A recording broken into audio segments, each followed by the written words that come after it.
அன்றியும் பரலோக ராஜ்யம் புரதேசத்துக்கு பிரயாணமாய் போகிற ஒரு மனுஷன் தன் ஊழியக்காரரை அழைத்து தன் ஆஸ்திகளை அவர் வசமாய் ஒப்பு கொடுத்தது போல் இருக்கிறது.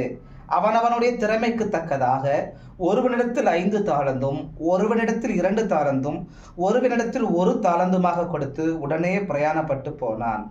கிறிஸ்துவுக்குள் பிரியமானவர்களே, இன்னைக்கு நம்ம வாசித்த இந்த வசனத்துல மத்தேயு 25ஆம் அதிகாரத்துல இந்த தாளந்து கதைகளை, உமைகளை குறித்து நம்ம நிறைய பிரசங்கங்களை கேட்டிருப்போம். இதுல 5 தாலந்து ஒருவனுக்கும், 2 தாலந்து ஒருவனுக்கும், 1 தாலந்து ஒருவனுக்குமாய் கொடுக்கப்பட்டது. 5 தாலந்து வாங்கினவன் தன் சாமர்த்தியத்தினாலே மேலும் ஒரு 5 தாலந்தை சம்பாதித்தான். 2 தாலந்து வாங்கினவன் 4 தாலந்து ஆக்கினான். 1 தாலந்து வாங்கினவன் அதை கொண்டு போய் புதைத்து வைத்து விட்டான். மீண்டும் எஜமான் கணக்கு கேட்க வரும் பொழுது அங்க என்ன சம்பவம் நடக்குதுன்னு பாத்தீங்கன்னா, 5 வாங்கினது 10 கொடுத்தான், 2 வாங்கினவன் 4 கொடுத்தான், 1 வாங்கினவன் அது புதைத்ததை சொல்லி அவனுடைய எஜமான் பொல்லாதவன் என்ற காரியத்தை எல்லாம் பேசி விமர்சித்து பின்பு அந்த காரியத்தை கொடுத்து விடுகிறான். அப்ப அந்த எஜமான் சொல்லுகிறார், ஒருவேளை இந்த காசை நீ காசுக்காரத்துல கொடுத்திருந்தால் நான் வந்து என்னுடைய பணத்தை சேர்த்து வட்டியும் முதலமாக சேர்த்து வாங்கியிருப்பேனே அப்படின்னு சொல்லி அவனுக்கு பொல்லாத ஆவிக்குரிய மண்டலங்களை அவரை தள்ளிவிடுகிறார், ஆக்கினைக்கு தள்ளிவிடுகிறார். இதுல இருந்து நம்ம கத்துக்கொள்ள வேண்டிய ஒரே ஒரு விஷயம், இன்னைக்கு அநேகருக்கு ஊழியம் செய்யணும்னு விருப்பம் இருக்கு, ஆனா அவருடைய சூழல் அவர்களுக்கு தடையாக இருக்கலாம். ஒருவேளை இதை பார்த்துக்கிட்டு இருக்க உங்களுடைய வாழ்க்கையில கூட நீங்க ஊழியம் செய்யணும் விருப்பப்படுகிறவர்களாக இருக்கலாம். இல்ல உங்ககிட்ட ஆஸ்தி இருக்கு, பொருள் இருக்கு, எல்லாமே இருக்கு, ஆனா ஊழியத்தை செய்யக்கூடியதான தன்மையை மட்டும் உங்களால செயல்படுத்த முடியாம கூட இருக்கலாம்.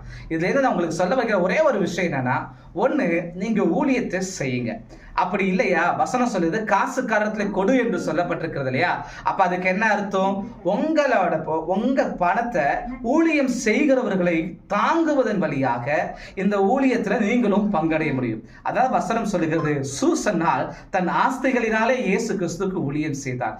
அதுபோல இன்னைக்கு அநேக ஊழியங்களை தாங்குவதற்கு தங்கள் ஆஸ்திகளினாலே ஊழியம் செய்கிற சூசனாக்கள் எழும்ப வேண்டும். அப்ப இந்த 1 தாலந்து இருக்கிறது போல இந்த 1 தாலந்தை புதைத்து நீங்க வைக்காம ஊழியம் ஒண்ணு நீங்க செயல்படுத்துங்க, பயன்படுத்துங்க. அப்படி இல்லையா, பயன்படுகிறவர்களுக்கு உங்களுடைய ஆஸ்திகளினாலே நீங்கள் ஒத்தாசை பண்ணுங்க. அந்த தாலந்து எஜமானிடத்திலே கையளிக்கப்படும் பொழுது வட்டியும் முதலுமாக உங்களுக்கும் சேர்த்து பங்குள்ளவர்களாக அங்கு ஒப்படைக்கப்படும்.